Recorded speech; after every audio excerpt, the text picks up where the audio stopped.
안녕하십니까. 안녕하세요.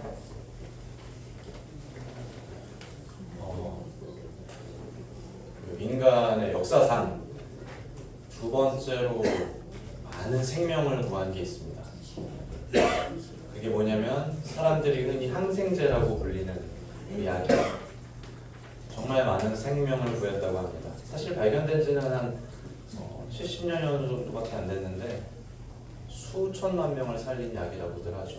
근데 이 최초의 항생제였던 페니실린이 발견되었을 때 굉장히 우연한 호기심 가운데서 발견되었다는 얘기를 아마 들어보셨을 거예요. 플레밍이라는 과학자가 실험을 하던 중에 비커에 이제 세균을 배양하고 있었는데 무슨 이유에서인지 이 세균이 곰팡이가 조금 묻어버린 거예요. 그래서 이제 어느 날 며칠 지나서 봤더니 세균이 곰팡이에 오염돼서 이걸 버려야 되잖아요. 그런데 이 과학자가 호기심을 가졌어요. 가만히 보니까 이 곰팡이 있는 데는 세균이 증식하지를 못하는 거예요. 그래서 모든 사람들이 아마 이 폐기 처리했을 그 비커를 가지고 이 사람이 연구를 하기 시작합니다. 그래서 마침내 발견한 것이 푸른 곰팡이로 세균을 죽여버리는 최초의 항생제 페니실린이라는. 그 직후에 이제 세계대전도 터지고 해서 원래대로라면 많은 사람들이 죽었어야 되는 그런 병들에도 이 페니실린이 투입해서 정말 많은 사람들의 생명을 구해냈죠. 근데 그 발견이 정말 우연한 그런 호기심으로부터 비롯됐습니다. 이게 무엇일까라는 그런 작은 호기심. 제가 지금 두 번째로 많은 생명을 구한 게 페니실린이라고 말씀드렸잖아요. 인류 역사상 가장 많은 생명을 구한 것은 무엇이겠습니까? 그것은 십자가의 복음입니다. 무수히 많은 사람들을 죽음으로부터 생명으로 건져낸 것, 십자가의 복음이죠. 그래서 오늘 복음 얘기를 또 해보려 합니다. 그리고 그 우연한 호기심 가운데서 페니실린이 발견된 것처럼 여기 참석한 우리 학생들, 또 믿지 않으시는 구도자분들 마음 가운데 자그마한 우연한 호기심이 있다면 아마 그 호기심이 우리 생명을 구원할 수 있는 정말 좋은 재료가 될 것입니다. 우리 함께 누가복음, 신약성경 누가복음 19장을 보겠습니다.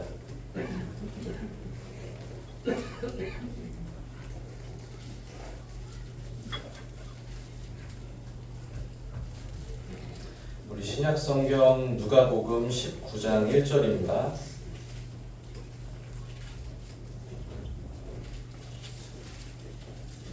길지 않은 이야기니까 저와 함께 교독을 하시겠습니다. 1절부터 10절까지 제가 1절 읽고 성도님들이 2절 읽으면서 10절까지 읽어 내려가겠습니다. 누가복음 19장 1절 예수께서 여리고로 들어가 지나가시더라. 그가 예수께서 어떠한 사람인가 하여 보고자 하되 키가 작고 사람이 많아 할 수 없어 앞으로 달려가서 보기 위하여 돌로 넘어가 뛰어올라가니 이는 예수께서 그곳에 이르사 쳐다보시고 이르시되 삭개오야 속히 내려오라 내가 오늘 내 집에 유하여야 하겠다 하시니 급히 내려와 즐거워하며 영접하거늘 무사람이 보고 수군거려 이르되 저가 죄인의 집에 유하러 들어갔도다 하더라. 삭개오가 서서 주께 여짜오되 주여 보시옵소서 내 저에게 절반을 가난한 자들에게 주겠사오며 만일 누구의 것을 빼앗으려 있으며 예수께서 이르시되 오늘 구원이 이 집에 이르렀으니 이 사람도 아브라함의 자손이미로다. 네, 감사합니다. 오늘 읽은 누가복음 19장 1절부터 10절까지는 정말 많이 들어본 본문이죠. 여기 있는 우리 주일학교나 또 학생의 친구들도 많이 들어봤을 거예요. 익숙한 본문입니다. 삭개오가 예수님을 만나는 단순한 이야기일 수도 있지만 오늘 이 이야기 통해서 우리 이 자리에 있는 믿지 않는 우리 분들에게도 동일한 이런 만남이 분명하게 일어나기를 바랍니다. 우리 1절부터 보겠습니다. 예수께서 여리고로 들어가 지나가시더라. 이 이야기의 배경은 여리고라는 도시로부터 시작합니다. 이 여리고라는 도시는 오래전에 우리 기억하실 것입니다. 여호수아서에서 나오지만 이스라엘 백성들이 가나안 땅을 정복할 때 처음으로 정복했던 도시. 그리고 그때부터 이 도시는 저주를 받았어요. 누구라도 이 도시에 벽돌 하나 세우는 사람들은 저주를 받을지어다. 이렇게 저주할 정도로 참 터가 안 좋은 도시죠. 그죠? 공식적으로 이렇게 저주받은 도시였어요. 누가복음 10장에서는 예수님께서 우리 여기 있는 선한 사마리아인이라는 이름 있잖아요. 선한 사마리아인에 대한 이야기를 해주실 때 강도 만난 사람에 대한 이야기를 하십니다. 그런데 그 배경이 되는 장소가 바로 여리고로 가는 길이에요. 터가 안 좋은 도시라는 거. 도무지 은혜와 상관없는 그런 성읍입니다. 그런데 1절 예수님께서 여리고로 들어가 지나가시더라 이렇게 말씀하시면서 오늘 이 여리고라는 성읍에 놀라운 은혜의 역사가 일어난다는 것을 말씀해 주잖아요. 우리가 어디 출신인지 또 어떤 배경을 갖고 있던지 우리가 어떤 사람인지에 대한 그런 가치 판단은 복음 앞에서는 절대적으로 의미가 없습니다. 그렇지 않습니까? 우리가 어떤 사람인지 우리가 어디에서 왔는지 우리의 배경이 무엇인지 우리가 어떤 환경에서 나고 자랐는지 이런 게 복음 앞에서 정말 무의미하다는 거예요. 여리고에도 임하는 복음, 그렇죠? 십자가에 달린 강도에게도 임하는 복음, 모든 사람에게 임하는 복음이 지금 우리가 지금 말씀드리는 복음이라는 거예요. 가장 나쁜 성읍에 살고 있었고 그리고 이 삭개오라는 사람은 그 중에서도 정말 나쁜 사람이었다라고 성경은 말하죠. 가장 나쁜 성읍에 살고 있는 가장 나쁜 사람에게도 임하는 복음이. 그런데 이 복음이 우리들을 피해갈 수가 있겠습니까? 결코 그럴 수 없어요. 모든 사람에게도 임하는 복음이 나에게도 임할 거라는 분명한 확신을 가져야 돼요. 우리 2절 보시겠습니다. 삭개오라 이름하는 자가 있으니 세리장이요 또한 부자라. 이제 이 여리고성에 살고 있는 삭개오라는 사람에 대한 초점을 우리가 맞춰야 될 것입니다. 삭개오라는 사람을 설명할 때 성경에서 어떻게 이야기합니까? 두 가지 표현을 사용합니다. 하나는 세리장이라는 것과 두 번째는 그가 부자라는 거예요. 세리장이라는 표현은 그의 어떤 사회적인 위치를 말하겠죠. 그리고 그가 부자라는 것은 그의 또 경제적인 위치를 말하는 거예요. 삭개오라는 사람을 잘 설명할 수 있는 정말 적합한 표현입니다. 누가 삭개오가 누구야 물어보면 이렇게 말할 거예요. 이 여리고성에서는 그 사람은 세리장이요 부자입니다 이렇게 말해요. 사람들은 누구나 이것을 위해서 평생을 투자하는 것입니다. 그렇죠? 예수님 없이 살아가는 대부분의 사람들은 이것을 위해서 평생을 투자하는 거예요. 더 높은 곳으로 가기 위해서 그리고 더 많은 것을 가지기 위해서. 여기에는 우리 이 자리에 같이 말씀을 듣고 있는 학생들 또 믿지 않으시는 분들 고도자분들 어떻습니까? 우리 학생들한테 만약에 제가 꿈이 뭐냐고 물어보면은 둘 중 하나예요. 뭐냐면은 아직 없다라고 대답하거나 두 번째는 이거예요. 더 높은 곳으로 가는 것, 또 더 많이 가지는 것. 여기서 벗어나는 이야기를 하는 학생은 전 아직 만나보지 못했어요. 부자가 되거나 높은 곳으로 가거나 뭐 공무원이 되고 선생님이 되고 의사가 되고 뭐 부자가 되고 대표가 되고 뭐 다 좋습니다. 그런데 그 다음은 준비가 되었느냐는 거예요. 그 다음은 준비가 되었습니까? 무엇이 되고 무엇을 가지고 무엇을 얻고 그 다음은 준비가 되었느냐. 부자인지 세리장인지 이런 것들은 이 땅에서만 유한한 것이잖아요. 그죠? 이 얼마나 한시적인 것입니까? 이것들은 영원하지도 않고 이것들은 금방 소멸되어지며 인간의 시간으로 아무리 길어야 몇십 년을 지나면 이런 것들은 정말 의미 없어집니다. 뉴스에서 우리가 많이 보는 표현 중에 어떤 게 있습니까? 뭐 전 대통령, 전 뭐 누구누구 이렇게 얘기하잖아요. 그죠? 이 전이 무엇입니까? 지나갔다는 거. 전 대통령이라고 부를 때 대통령이 아니라는 거. 전 회장이라고 회장에서 물러났다는 거.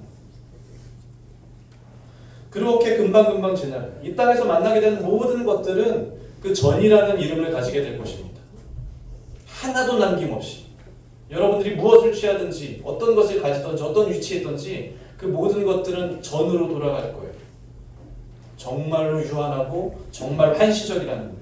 세리장이나 부자 외에 삭개오를 설명할 표현이 없다는 것이 얼마나 안타까운 일입니까? 왜냐하면 삭개오가 죽으면 누구도 그를 세리장으로 불러주지도 않고 누구도 그를 부자로 불러주지 않아요. 이 땅에서 이 여리고성에서 지금 삭개오를 지칭하는 이 세리장이나 부자라는 칭호가 그에게 정말 어떤 부분에서는 영광스러운 칭호일 수 있겠죠. 그것이 그의 자랑일 수도 있습니다. 그렇지만 그것은 결코 대단하거나 놀라운 칭호는 결코 아니에요. 왜냐하면 예수님을 만나지 않았을 때 인생은 고작 이 정도예요. 예수님을 만나지 않았을 때 인생은 고작 세리장에 불과하고 고작 부자에 불과하고, 여러분들이 어떤 칭호를 가지든지 어떤 위치에 있든지 그것은 예수님을 만나지 않았을 때 고작 그 정도에 불과한 정말 유한한 것이 될 거예요. 어떤 사람을 설명할 때, 저라는 사람을 설명할 때 제가 혹시 몰라서 제 명함을 가지고 나왔습니다. 여기 보면은 제 명함 못 보셨죠? 대표라고 되어 있어요. 제가 혼자 일하지만 제가 사장이고 제가 직원이니까 대표죠, 그죠? 자, 어떤 사람을 설명할 때 설명할 만한 것이 이러한 명함 같은 포장지에 불과한 포장지잖아요. 이것은 우리를 감싸고 있는 포장지입니다. 그렇지 않아요? 우리가 흙으로 돌아가면 이것은 벗겨질 포장지. 우리 내면을 설명해 주는 게 아니에요. 우리를 설명하는 것이 이런 포장지에 불과한 인생이라는 얼마나 안타까운 인생이겠습니까? 얼마나 슬프고 얼마나 한시적인 그런 인생이겠어요. 이 명함에다가 뭐 아무리 대단한 미사여구를 붙이고 뭐 대표니 뭐니 막 대단한 것들을 붙인다 할지라도 이게 흙으로 돌아갈 건데, 그렇죠? 얼마나 한시적이고 얼마나 안타까운 게. 우리를 설명할 게 정말 이것뿐이라면, 만약에 뭐 자아실현이니 뭐 부의 축적이니 뭐 어떤 대단한 것을 영향력 있는 삶이라든지 뭐 가치를 추구하는 삶이라든지 뭐라도 좋아요. 그런 게 인생에서 굉장히 긍정적으로 보이고 멋있어 보이겠지만 다 좋습니다. 그런데 그 안에 영원한 생명이 없다라고 하면 그것이 얼마나 의미가 없겠냐는 얘기, 얼마나 포장지에 불과하겠냐는 얘기. 우리가 방금 읽었던 2절의 삭개오처럼 고작 세리장이고 고작 부자라는 거예요. 3절 보십시오. 그가 예수께서 어떠한 사람인가 하여 보고자 하되, 이제 부자였고 세리장이었던 삭개오의 마음 가운데 무언가 변화의 바람이 일어나는. 삭개오는 세리장이라고 말씀드렸잖아요. 여리고라는 한 도시 세리들이 있는데, 세리는 세금을 걷는 사람들이잖아요. 그 중에 장이었어요. 당시 이 이스라엘 여러 지역들은 로마의 식민지였습니다. 그래서 세리장들을 둬서 세금을 걷어서 로마에 상납하게끔 했습니다. 도시마다 정해진 액수의 세금이 있었다고 합니다. 어떤 도시는 얼마, 어떤 도시는 얼마. 자, 세리가 세금을 걷어서 그 어떤 일정 금액을 상납하고 나면 나머지는 자기 소유예요. 1,000만 원만 내게 되면 1,200만 원을 걷어서 200만 원은 내가 쓰는 거예요. 사람들이 세리를 안 좋아할 수밖에 없겠죠. 세리장이라고 하면 많은 부를 축적했을 것이고, 그래서 성경에서는 그를 부자로 부르는 거예요. 그는 정말 부자였고 사회적으로도 높은 위치에 있었고, 어떻습니까? 여러분들 부러운 삶입니까? 부럽잖아요, 그죠? 충만한 삶, 부족함이 없는 삶, 다 누릴 것 누리고 권세도 있었어요. 그런데 이 부족할 것 없던 이 삭개오의 삶 가운데 어떤 갈망이 생겼다는 거. 다 될 것 같잖아요, 그죠? 돈만 있으면 다 될 것. 그리고 무언가 내가 이 세리장이라는 위치에 올라가면 더 이상 내가 어떤 것들에 대해서 갈망하지 않을 것 같았어. 근데 그에게 어떤 갈망이 생기는 거예요. 그게 뭐냐면 예수님을 알고자 하는 것에 대한 갈망이었어요. 어떤 마음 가운데 공허함에 대한 갈망입니다. 모든 사람은 예외 없이 어떤 순간에 분명하게 이러한 영혼의 갈망 가운데 놓이게 됩니다. 우리 학생들 그런 걸 경험해 본 적 있습니까? 우리 구독자분들 그런 걸 경험해 보신 적 있으세요? 틀림없이 경험하셨을 것이고, 만약에 그런 경험이 없다면 반드시 경험하게 될 거예요. 왜냐하면 사람은 동물이 아니라 영적인 존재로 창조되었기 때문에. 우리는 반드시 영적인 존재로 창조되었습니다. 그래서 우리 영혼은 영적인 갈망을 느낄 수밖에 없게 되어 있어요. 그렇게 설계되었습니다. 그래서 부나 명예나 뭐 어떤 것들이 우리 삶에 가득 채우고 있다 할지라도 우리는 삭개와 마찬가지로 틀림없이 이런 공허함 가운데 빠질 수밖에 없어요. 어떤 스스로의 존재 의미에 대해서 고민하기도 하고 그러신 적 있죠? 그리고 뭐 어떤 삶의 목적이나 죽음 이후의 사후세계에 대해서 고민하기도 하고 누구나 다 이런 고민에 빠진다는 거예요. 부의 여부와 상관없이 지식의 여부와 상관없이 남녀노소 삶의 공허함이 주는 이 충동은 절대로 거부할 수가 없어요. 그런데 누구나 마주하는 이 갈급함을, 이 공허함을 대하는 방식은 사람마다 전부 다 달라요. 어떤 사람들은 이 공허함 가운데 많은 다른 것으로 이 공허함을 채워보려 합니다. 뭐 어떤 즐길거리나 쾌락이나 나의 일을 열심히 하는 것들이나 이런 것들로 내 공허함을 채워보려고 해요. 해보셨겠지만 잘 안 되죠. 어떤 사람들은 이런 공허함, 이런 호기심을 그냥 지나가는 한순간의 어떤 느낌으로 치부하면서 이렇게 흘려보는, 다 달라요. 이런 공허함을 치부하는 이 대하는 방식이. 그런데 삭개오는 달랐죠. 삭개오는 분명히 달랐습니다. 영혼의 갈급함이 느껴졌고 그에게 어떤 공허함이 있었을 때 삭개오는 달랐어요. 그는 이 공허함을 그리스도 예수를 만나는 것으로 해결하고 싶었다는 거예요. 저는 이 말씀을 지금 함께 나누고 있는 우리 학생들 또 구도자들 적어도 이러한 아주 미약한 호기심이 남아 있기를 원합니다. 우리가 여러분들이 비록 뭐 여기에 자의반 타의반일지 자의일지 아니면 100% 타의일지 교회에 끌려서 왔겠지만 아니면 정말 말씀이 무슨 말씀인지 드러나고자 하는 마음으로 왔겠지만 뭐 어쨌든 상관없어요. 그것도 호기심입니다. 그런데 그 호기심으로 말미암아서 정말로 여러분들 인생이 변화되는 그런 순간들이 있기로 합니다. 인생의 공허함 가운데 이 공허함이나 갈급함 어디로 가지고 가실까요?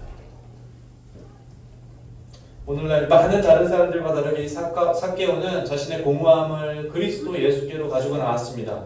그리고 이것은 정말 잘한 선택이었죠. 이것은 해결된 것입니다. 이미 문제가. 왜냐하면 사람을 만든 분은 예수 그리스도이기 때문입니다. 예수 그리스도는 창조주십니다. 우리 영혼의 문제를 창조주께로 가지고 나온다는 것을 결심할 때 그 문제는 이미 해결된 거예요. 우리가 어떤 제품이 있으면 그 제품을 고치기 위해 제조사로 가는 것처럼 우리 영혼에 문제가 있어요. 우리 영혼에 고통이 있어요. 우리 영혼에 빈자리가 있어요. 이것을 해결하러 어디로 가야 된다는 거예요? 우리를 만드신 분으로 돌아가야 돼요. 이것들을 아무리 다른 데로 가서 이것을 채워보고 고쳐보고 땜질해보고 기워봐야 의미가 없다. 우리 영혼의 창조주에게로 돌아가야 돼. 그래서 우리들 마음 가운데 때때로 공허함이 느껴지고 갈급함이 느껴지고 우울감이 느껴진다면 틀림없이 기억하십시오. 다른 데로 돌아가봐야 해결이 안 되는 거예요. 우리의 창조주이신 예수 그리스도께로만 돌아갈 때 그 문제가 온전히 해결되는 경험을 하실 수 있을 것입니다. 만약에 저한테 인간이 가지고 있는 그런 고통의 문제나 뭐 영혼의 문제, 영혼의 갈급함을 해소할 수 있는 다른 방법을 알려주시면 제가 그걸 따라갈게요. 그런데 만약에 그런 방법이 없잖아요? 제 말씀을 들어주셔야 돼요. 19장 3절 다시 보십시오. 그가 예수께서 어떠한 사람인가 하여 보고자 하되 삭개오가 느끼는 그 갈급함을 표현하잖아요. 그죠? 그 다음 절입니다. 키가 작고 사람이 많아 할 수 없어. 이렇게 기록합니다. 자, 이제 삭개오가 영적인 갈급함을 가지고 있었고 그는 공허함이 있었어요. 많은 것을 가졌지만 채워지지 않는 그 갈급함. 그래서 그것을 해결하기 위해서 예수님께 나아갑니다. 예수님께 나아가고자 하는데 그를 가로막았던 두 가지 문제가 있었어요. 하나는 뭐예요? 키가 작고, 그죠? 또 다른 하나는 사람이 많았다는 거예요. 하나는 그의 자신이 가지고 있는 문제였고 내부적인 문제였다면 또 다른 하나는 그를 둘러싼 외부적인 문제예요. 우리가 많은 사람들이 창조주에 대한 호기심도 느끼고 영생에 대한 갈급함도 느끼고 죽음에 대한 두려움도 느낍니다. 그럼 보통 다 느껴보셨을 거예요. 그런데 그런 문제를 가지고 예수님께 나아가지 못하고 대부분의 사람들이 제자리에 머물러 있는 이유가 무엇입니까? 그것은 바로 여기 있는 이런 문제들 때문입니다. 나를 둘러싼 문제와 내가 해결하지 못한 문제가 있다는 거예요. 삭개오가 가지고 있는 그런 내부적인 문제를 우리도 가지고 있어요. 예를 들면 이런 것입니다. 뭐 어떤 우리 내면에 있는 상처들, 또 어떤 개인이 가지고 있는 고집들이 있잖아요, 그죠? 남의 얘기가 절대 안 들리는 고집들. 또 어떤 사람들은 나이 핑계를 대기도 합니다. 내가 나이가 너무 많아서. 아니면 우리 학생들은 또 이렇게 핑계 대죠. 전 아직 어렸어. 그죠? 그리고 어떤 뭐 나의 살아온 가치관들, 아니면 내가 공부를 많이 했으면 나의 지식이 내가 예수님께로부터 나아가는 그 걸음을 방해하는 거예요. 또 때때로는 의롭게 살아온 나의 도덕적 관념이 내가 예수님께로 나아가는 걸음을 방해해요. 왜냐면 나는 의롭게 살았다고 자부하기 때문에. 또 우리 요즘 젊은 세대에서 팽배하고 있는 어떤 우울감이나 어떤 무기력감이나 이런 것들도 우리 내면의 문제입니다. 예수님께로 나아가는 그 모든 걸음을 우리 안의 문제들이 방해한다는 것입니다. 그렇죠. 그리고 사람이 많아서 예수님께 나아가지 못했던 이 삭개오처럼 우리 밖의 문제들도 수없이 많이 우리를 막아서고 있어요. 전도해 보신 분들이 알 거예요. 얼마나 다양한 문제들이 우리 전도의 발걸음을 방해합니까? 당장 해야 되는 뭐 학업이나 뭐 어떤 결혼이나 뭐 취업이나 진로나 이런 문제들이 우리 젊은 세대의 전도를 끊임없이 방해하기도 하고, 어떤 대표적으로 뭐 가족의 염려나 가족의 방해도 있고, 그렇죠? 당면 과제들, 당장 해결해야 되는 어떤 사업들, 나의 질병들, 얼마나 많은 것들이 우리를 둘러싸서 우리가 예수님께로 나아가는 이 한 걸음을 틀어막고 있다라고요. 자, 근데 삭개오도 그랬잖아요. 삭개오를 둘러싼 문제도 있고 삭개오 내면의 문제도 있었어요. 근데 그는 어쨌든 어때요? 예수님께로 나아가잖아요, 그렇죠? 그래서 우리가 여기서 분명히 해야 될 건 뭐냐면, 우리가 갖고 있던 문제가 뭐라도 상관없어요. 우리를 둘러싼 문제가 뭐라도 상관없어요. 그 문제보다 영혼의 문제가 훨씬 중요하다는 걸 깨닫는 거예요. 영혼의 문제보다 여러분들에게 중요한 게 어디 있겠어요? 이것은 죽고 사는 문제입니다. 이것은 영원한 생명과 영원한 형벌의 그 갈림길에 있는 문제예요. 이것보다 중요한 문제가 있습니까?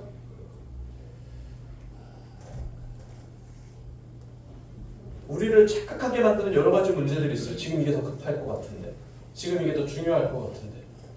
근데 속으로 한번 양심에 손을 얹고 생각해 보십시오. 나의 영혼의 문제보다, 만약에 오늘 내가 세상을 떠나게 됐을 때 혹시라도 천국과 지옥이 있다라고, 만약에라도 가정해 보시기 바랍니다. 만약에 천국이 있고 만약에 지옥이 있고 만약에 교회에서 들은 말씀이 사실이라면 그때는 어떻게 하실 거예요? 이것보다 더 중요한 문제가 어디 있어요? 삭개오는 중요한 문제에 집중했어요. 그도 여러 가지 문제가 있었다는 거예요. 그렇지만 그가 그것을 뚫고 나아가기로 결심합니다. 4절을 보십시오. 앞으로 달려가서 보기 위하여 돌 무화과 나무에 올라가니. 삭개오는 자신을 둘러싼 그런 문제들보다 중요한 것이 무엇인지 분명히 했어요. 그래서 그는 영혼의 문제를 해결하기로 했어요. 그는 돌 무화과 나무에 올라가기를 결정했다라는 거예요.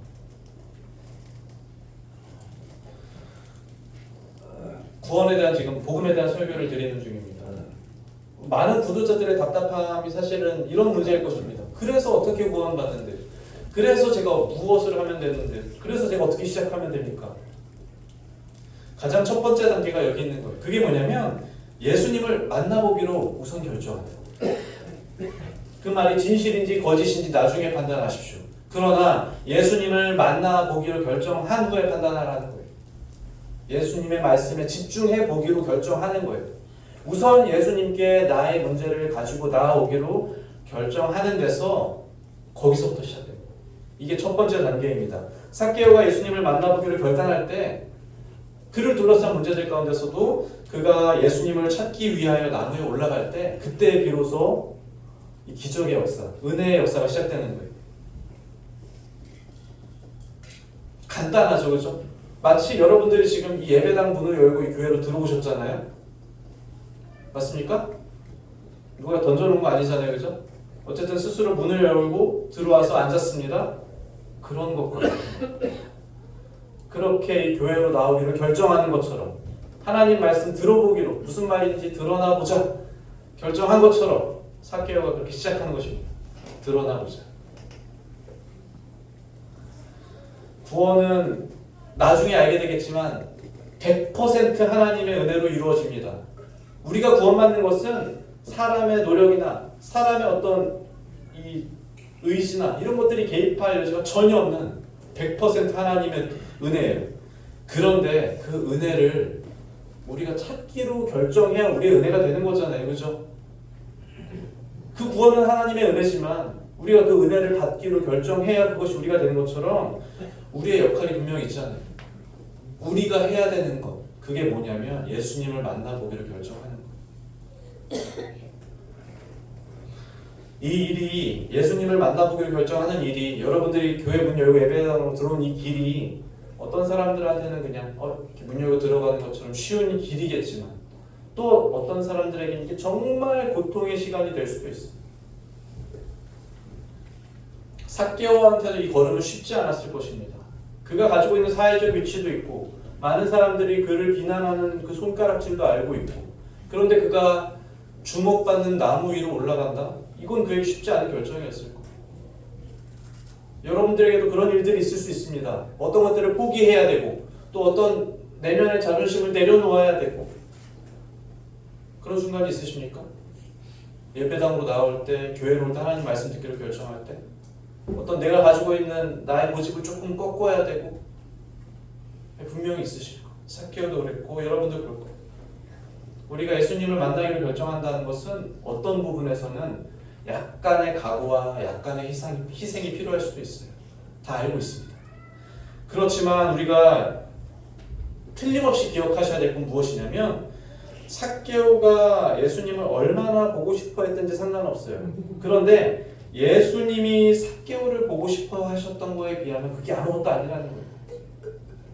삭개오가 예수님을 만나러 가기 위해서 나무로 올라가기 위해서 얼마나 조롱받고 얼마나 비난을 받았던지 예수님께서 삭개오를 위해서 받으셨던 멸시와 천대에 비교할 수는 없잖아요. 삭개오가 어떤 높은 나무를 올라갔던지 간에 예수님이 삭개오를 위해서 올라가신 십자가의 그 사랑의 높이에 비교할 수 없다는 거예요. 우리가 예수님 만나기 위해서 얼마나 자존심을 꺾어야 되고 얼마나 어떤 것들을 포기해야 되고 나의 어떤 시간을 포기해야 되고 뭐라도 상관없어요. 그런데 예수님께서 여러분 한 사람을 위해서 드렸던 그 희생과 그것을 절대 비교할 수 없어요.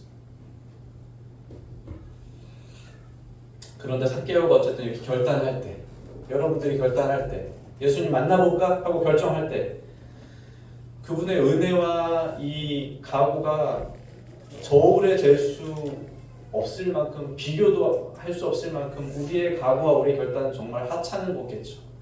그런데 우리가 그런 미약한 마음이나마 품을 때 하나님께서 그것을 믿음이라고 불러주실 때가 있습니다. 삭개오에게 그러셨던 것처럼 우리 이 자리에 참석한 우리 학생들, 구도자분들이 작은 각오를 품을 때 또 어떤 작은 결심을 할 때 하나님께서 그것을 분명하게 믿음이라고 불러주실 때가 있을 거예요. 우리 영혼의 문제를 어디 가지고 나가야지? 내가 외로운데? 내가 괴로운데? 내가 공허한데? 이걸 어떻게 해야 되지? 하나님 말씀 한번 들어볼까? 라고 결정하는 그 순간에 그것을 분명하게 예수님께서 어느 순간에 믿음이라고 불러주실 때가 있기를 분명히 믿으셔야 돼요. 그 작은 마음을 분명히 사용하실 거예요, 하나님께서. 자, 19장 5절 보십시오. 예수께서 그곳에 이르고 이르사 쳐다보시고 이르시되 이렇게 시작합니다. 이제 나무에 올라간 삭개오가 예수님의 눈에 띄인 거예요. 그죠? 다른 여러 성경의 번역들을 보면은 이 부분을 어떻게 표현하냐면 예수님께서 고개를 들어서 우러러 보았다 이렇게 표현해요. 고개를 올려보았다 이렇게 기록한 성경도 있어요. 이게 무슨 말이냐면 삭개오가 예수님의 일반적인 시선에 위치하는 높이에 위치하는 게 아니라 그보다 높은 눈에 띄지 않는 곳에 있어서 의지적으로 예수님께서 그를 찾았다는 거예요. 지나가다가 그냥 삭개오가 눈에 띄어서 그를 부르신 게 아니라 삭개오 말고도 얼마나 많은 사람들이 예수님 보고 싶어서 그 나무에 올라가 있었겠어요. 이 나무가 아니라 저 나무에도 사람이고 저 나무에도 사람이고 그를 부르는 목소리가 얼마나 많았겠어요. 그런데 예수님께서 그냥 우연히 삭개오를 보신 것이 아니라 삭개오가 거기 있다는 것을 이미 알고 그를 찾아내신 거예요. 삭개오가 어디 있더라도 예수님은 찾아내셨을 것입니다. 나무 위가 아니더라. 그가 만약에 산속에서 혼자 기도하고 있더라도 예수님께서 그를 찾아내시기라 마음 먹었으면 반드시 그를 찾아오셨을 거예요. 그가 깊은 바닷가 가운데서 뭐 이렇게 배를 타고 항해하던 중이라도 만약에 그가 예수님을 만나기 원했었다, 분명히 예수님이 그를 찾아가셨을 거예요. 그게 예수님이 사람을 찾아내는 그 마음이잖아요. 그래서 어떤 상황 가운데 있든지 어떤 마음 가운데 있든지 어떤 곳에 있든지 분명히 예수님이 그를 찾아내셨을 거예요. 예수님을 만난다는 것은 그렇게 우연적으로 이루어지는 것이 아니라는 거예요. 지금 제가 여러분들과 함께 이 말씀을 나누는 것, 우리 아이들과 함께, 또 학생들과 함께, 구조자들과 함께 지금 성경 누가복음 19장으로 교제하는 것, 이거는 그냥 우연이 되는 것이 아니라 삭개오가 군중 가운데서 예수님께서 삭개오를 군중 가운데 찾아내고 멈춰서서 그를 올려다 보신 것, 그렇죠? 1절에 기록되어 있잖아요. 예수께서 여리고로 지나가시더라. 예수님께서 굳이 여리고로 들어가신 것, 예수님께서 굳이 베들레헴의 그 말 부유에 태어나신 것, 이것은 그냥 많은 시간의 흐름 속에 우연하게 발생되어지는 그런 역사가 아니라 한 사람, 한 영혼을 위한 그리스도의 놀라운 계획이라는 것입니다. 5절 뒷부분 보시면 삭개오야 속히 내려오라. 내가 오늘 내 집에 유하여야겠다 하시니. 자, 우리 이 말씀을 조금 더 잘 이해하기 위해서 제가 한 구절을 읽어드리겠습니다. 에베소서 3장 17절인데 믿음으로 말미암아 그리스도께서 너희 마음에 계시게 하시옵고, 안 찾으셔도 돼요. 제가 읽어드릴게요. 믿음으로 말미암아 그리스도께서 너희 마음에 계시게 하시옵고, 이렇게 기록해요. 그리스도께서 너희 마음에 계시게 하시옵고. 표준 세번역에는 이 에베소서 3장 말씀을 어떻게 이야기하냐면 믿음으로 말미암아 그리스도를 여러분 마음속에 머물러 계시게 하여 주시기를 원합니다. 그리고 공동번역에는 그리스도로 하여금 여러분의 마음속에 들어가 사실 수 있게 하여 주시기를 원합니다. 여기에서 계시다, 사시다로 표현된 원어가 카토이케아라는 단어인데 이것은 말 그대로 거주하다라는 거거든요. 근데 이 단어의 내면에는 사실 영속적인 개념이 포함되어 있어요. 영원하다라는 거. 호텔처럼, 여관처럼 들어갔다 나오는 이런 개념이 아닙니다. 여기서 사시다, 계시다, 이 개념은 무엇이냐면 예수님이 피조물의 내면 가운데 들어오셔서 영원히 거하시겠다는, 다른 종교와 확연하게 구분되는 이 성경책에서 말하는 진리, 놀라운 진리가 여기 있잖아요. 그죠? 어떤 창조주가, 어떤 신이 피조물의 마음 가운데 들어와서 그곳에서 영원히 거한다는 말을 한 적이 있어요. 어떤 창조주가, 그죠? 어떤 우주를 만든 신이 피조물을 보면서 내가 너의 집에 유하여야겠다, 이 놀라운 따뜻한 은혜의 말씀하신 적이 어디 있냐?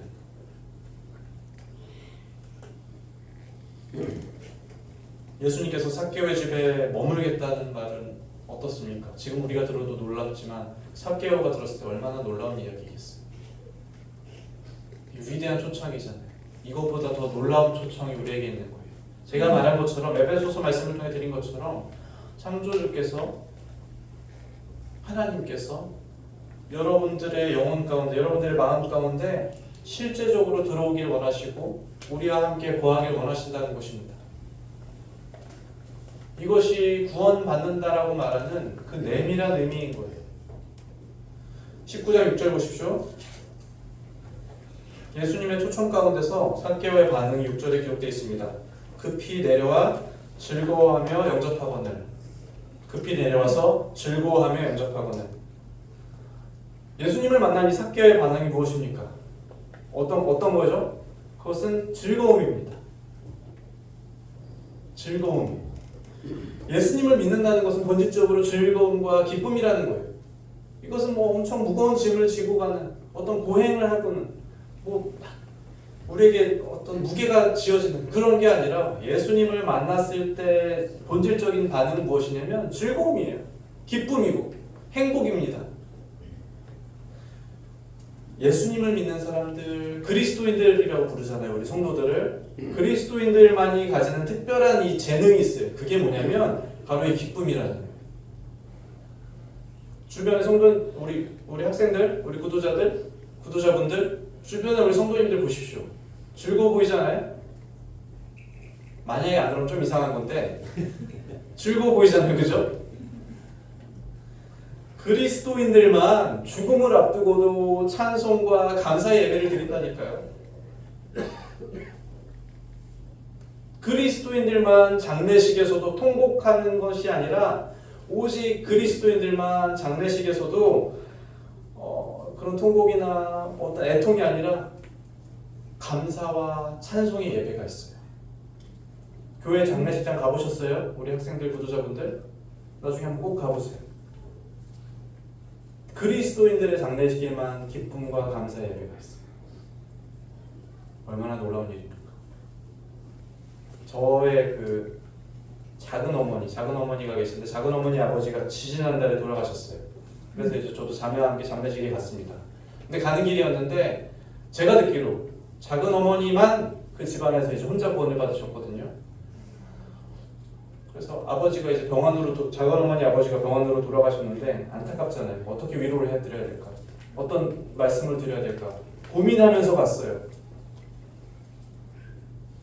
갔는데 작은 어머니가 엄청 환하게 웃으시면서 저를 반기는 거예요. 어머 왔어? 막 이러면서. 그래가지고 이제 좀 의아했습니다. 근데 나중에 인사를 하면서 보니까 장례식장 사진에 성도라고 써 있었어요. 그래서 물어봤습니다. 궁금해서. 제가 듣기로는 그 교회 안 다니셨다고 하는데 어떻게 된 사정인지. 작은 어머니가 다니는 교회 그 장로 형제님이 3년 동안 매주 그 아버지를 찾아뵈셨어요. 복음을 전하러. 비가 오나 눈이 오나 매주 가셨어요. 처음에 한 2년 동안은 가도 인사도 안 하고 그냥 누워 계셨대요. 너는 말해라. 나는 잘 텐다. 이러면서. 근데 올해 뭐 추석 때부터 갑자기 뭐 인사도 하시고 말씀도 들으시고 그러다 돌아가시기 한 달 전에 구원받으셨어요. 그래서 그 장례식장에는 제 예상과 다르게 감사와 축복이 넘치는 그런 자리였던 거예요. 놀랍지 않습니까? 이게 그리스도인의 장례식이잖아요. 그죠? 이것은 환경에 지배당하는 기쁨이 아닙니다. 이것은 어떤 뭐 상황이나 어떤 사건에 그런 지배당하는 기쁨이 아니에요. 세상의 모든 기쁨들은 여러분들이 세상에서 누리는 어떤 즐거움들은 대부분이라고 말씀드리지 않을게요. 전부 다 모든 기쁨들은 환경이나 상황에 지배당하는 기쁨이에요. 예외 없습니다. 그것이 어떤 물질로 말미암든 음식으로 말미암든 어떤 여러분들이 이룬 성과로 말미암든 뭐 젊은 친구들 좋아하는 뭐 여행이나 뭐 어떤 사치나 무슨 쾌락이나 상관없어요. 세상이 주는 모든 기쁨은 전부 다 상황에 지배당하는 일시적인 기쁨이에요. 그 상황이 변하면 그 기쁨은 반드시 없어지게 돼 있어요. 물건이 사라지고 사람이 사라지고 환경이 변하면 그 기쁨은 반드시 없어지는 기쁨이에요. 제가 지금 드리는 말에 이의를 혹시 말씀해 주실 수 있으면 말씀해 주세요. 제가 아는 세상의 모든 즐거운 기쁨은 100% 환경에 지배당하는 기쁨이라는 거예요. 그런데 그리스도인들이 느끼는 기쁨은 그게 아니죠. 환경과 상황에 지배당하지 않는 기쁨이에요. 그동안 우리는 거짓된 행복에 계속 속아오는 거예요. 이것을 하면 행복할 거야. 저것을 하면 기쁠 거야. 저것을 하면 네가 더 좋은 그런 감정을 느끼게 될 거야. 그런데 그런 것들이 사라지고 이렇게 없어지고 퇴색해지면 그런 기쁨들도 같이 없어져요. 그럼 우리는 또다시 무력감을 느끼고 또다시 공허함을 느끼고 또다시 외로워져요. 우리 경찬 형제 보십시오. 기쁘잖아요. 즐겁잖아요. 상황이 지배당하지 않게. 그리스도를 만날 때야 비로소 우리가 진정한 기쁨이 무엇인지, 진정한 행복이 무엇인지를 그때야 알 수 있다는 거예요. 자, 19장 7절입니다. 무사람이 보고 수군거려 이르되 저가 죄인의 집에 유하로 들어갔도다 하더라. 사람들은 삭개오를 죄인으로 부릅니다. 왜냐하면 그는 실제로 죄인이었습니다. 가장 나쁜 성읍에 있던 가장 나쁜 사람이라고 얘기했잖아요. 그는 죄인이었어요. 그래서 사람들이 이렇게 수군거리는 거예요. 저가 죄인의 집에 유하로 들어갔다. 이것이 사람들에게 굉장히 이상한 그림이겠죠. 그리스도는 위대하고 그리스도는 고귀한 분인데 그분께서 어떻게 죄인과 함께 거하실 수가 있지? 그분이 왜 죄인의 집에 들어갔지? 그런데 예수님께서 말씀하셨던 말씀이 있잖아요. 나는 의인을 부르러 온 것이 아니요 죄인을 부르러 왔노라. 그러니까 그 말의 의미는 무엇이냐면 삭개오가 죄인이고 그가 죄인임을 알기 때문에 예수님을 만날 수 있는 충분한 자격이 된다는 것입니다. 삭개오가 죄인이라는 것이 예수님을 만날 수 있는 가장 중요한 자격이에요.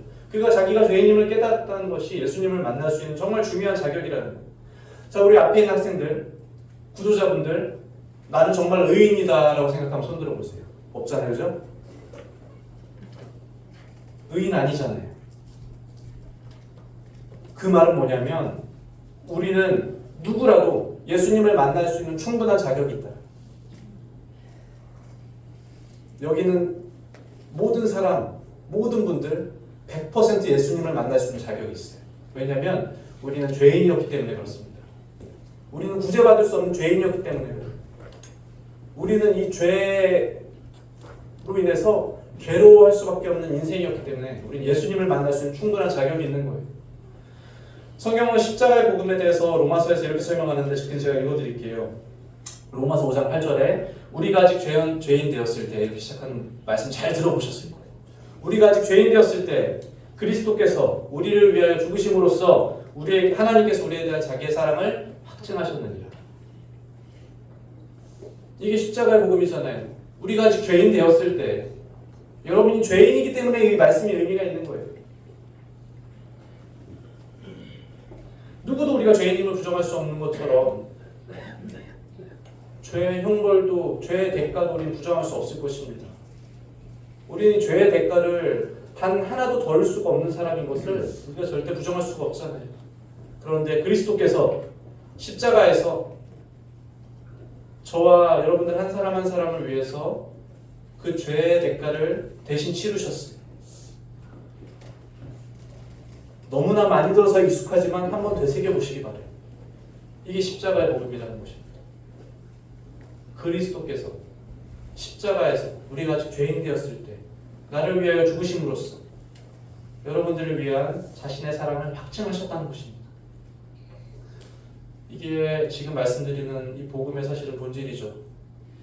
자, 얼마나 즐거운 일이겠어요. 우리에게 생명이 있다는 것. 그래서 삭개오가 이렇게 즐거워하는 거잖아요. 그죠? 19장 8절 보십시오.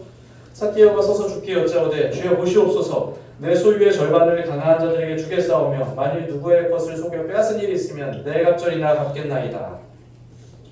구원의 즐거움을 경험한 이들이라면 구원 받았다라고 여러분들이 주장한다면 내가 구원 받았다라는 것을 확신한다면 반드시 뒤따라오는 게 있어요. 그게 뭐냐면 이 8절의 반응이에요. 즉각적인 순종과 즉각적인 회개가 있어야 돼요.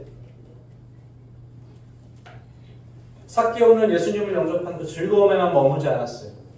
그는 그냥 즐겁다 기쁘다 하고 떠나가지 않았어요. 그가 얼마나 잘못된 삶을 살았는지에 대한 자책과 분명한 회개가 바로 뒤따라 나오잖아요. 삭개오가 지금 잘못된 삶을 살다가 예수님을 만난 후에 이 삶에서 돌이키는 것에 대해서 절대 거리낌이 없었어요. 그죠? 바로 즉각적으로 순종하잖아요. 예수님을 영접하고 회개하기까지 긴 시간이 걸리는 경우가 간혹 있습니다. 뭐 이것도 정리해야 돼요. 뭐 이것도 조금 이제 끊어야 되고, 뭐 어떤 나의 사회적 관계들을 정리할 시간도 필요하고, 내가 기존에 하던 일들도 해결해야 되고.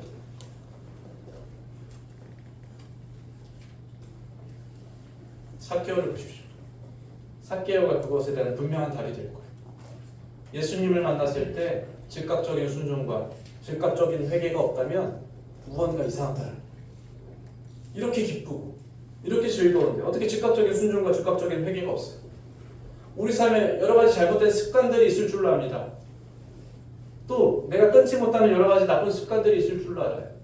또 내가 예수님보다 더 좋아하는, 더 사랑하는 것들이 있을 줄로 알아요. 뭐가 돼도 상관없어요. 예수님을 만났을 때 마치 그것은 빛 가운데서 오염된 것들이 드러나는 것처럼 밝게 드러날 거예요. 우리 영혼 가운데.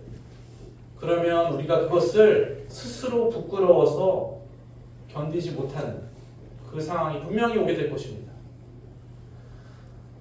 이것이 참된 그리스도인들이 죄를 대하는 자세잖아요. 그죠? 이것과 같이 갈 수는 없다라는 거예요.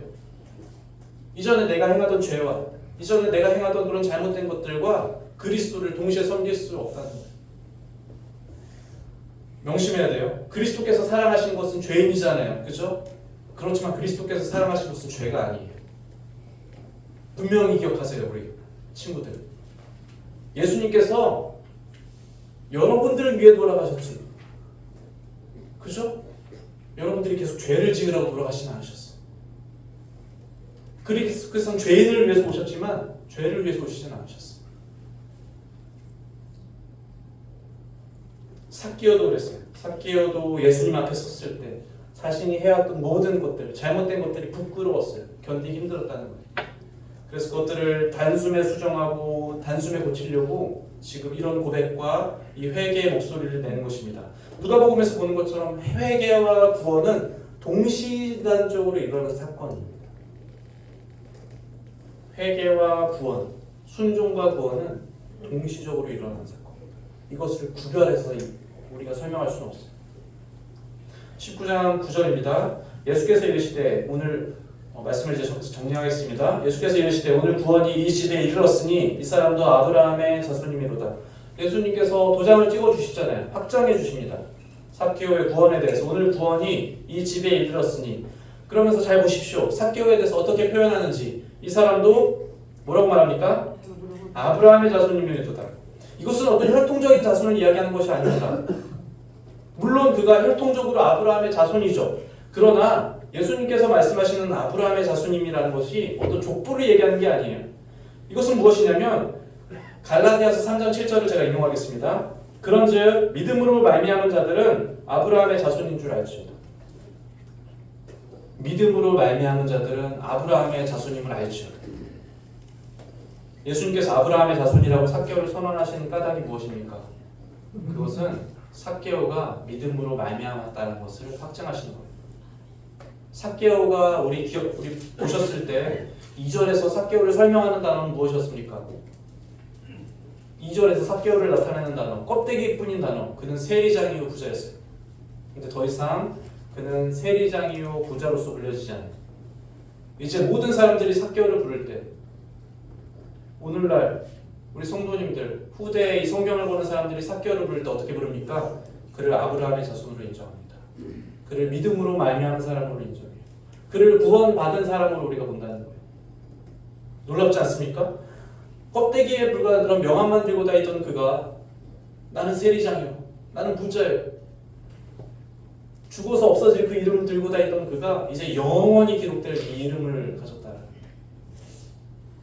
이게 우리 이 자리에 참석한 우리 학생들, 보도자분들의 진짜 소망이 되길 바랍니다.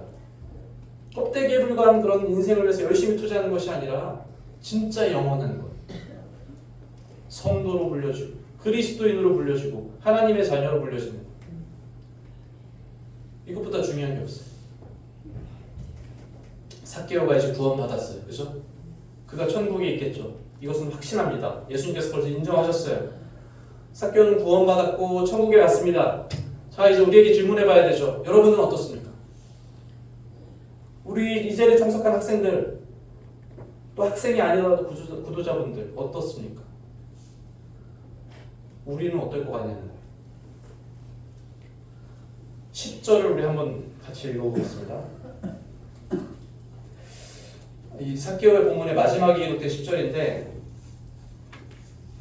우리 구원받지 않는 학생들은 더 크게 읽어보십시오. 10절 시작. 인자가 온 것은 잃어버린 자를 찾아 구원하려 함이라. 인자가 온 것은 잃어버린 자를 찾아 구원하려 함이라. 예수님께서 이 삭개오의 본문 마지막에 놀라운 말씀을 덧붙이잖아요. 인자가 온 것은 삭개오처럼 이렇게 잃어버린 자를 구원하려 왔다는 거예요.